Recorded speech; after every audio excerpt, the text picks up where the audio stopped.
මේ දිනවල ලොව ධනවත්ම ක්‍රීඩා ඉසව්වසේම ලොව ජනප්‍රියතම ක්‍රීඩා ඉසව්ව වන පාපන්දු ක්‍රීඩාවේ ලෝක කුසලාන තරඟමාලාව ආරම්භ වී තිබෙනවා.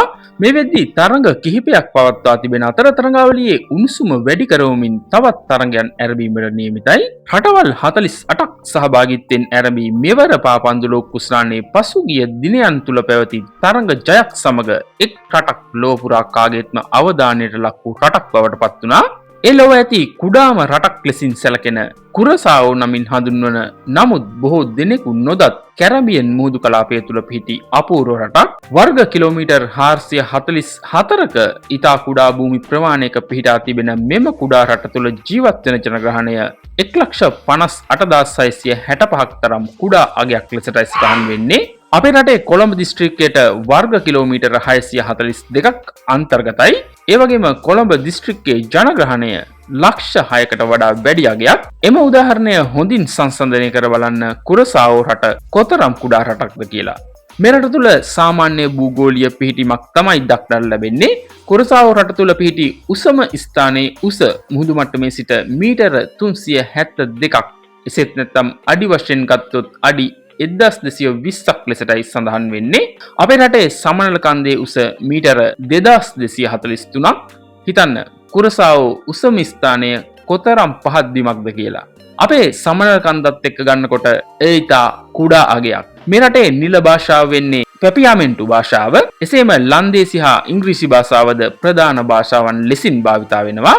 ඒ වගේම තමයි මේ රටේ වෙසෙන කුඩා ජනගහනය තුළ ජන වර්ග 10කට ආසන්න සංඛ්‍යාවක් වාර්තා වීම ඉතා සුවිශේෂී කරුණක් වෙනවා. ඒ අතර කුරසාවානු වැසියන් තමයි ඉහළ අගයක සිටින්නේ.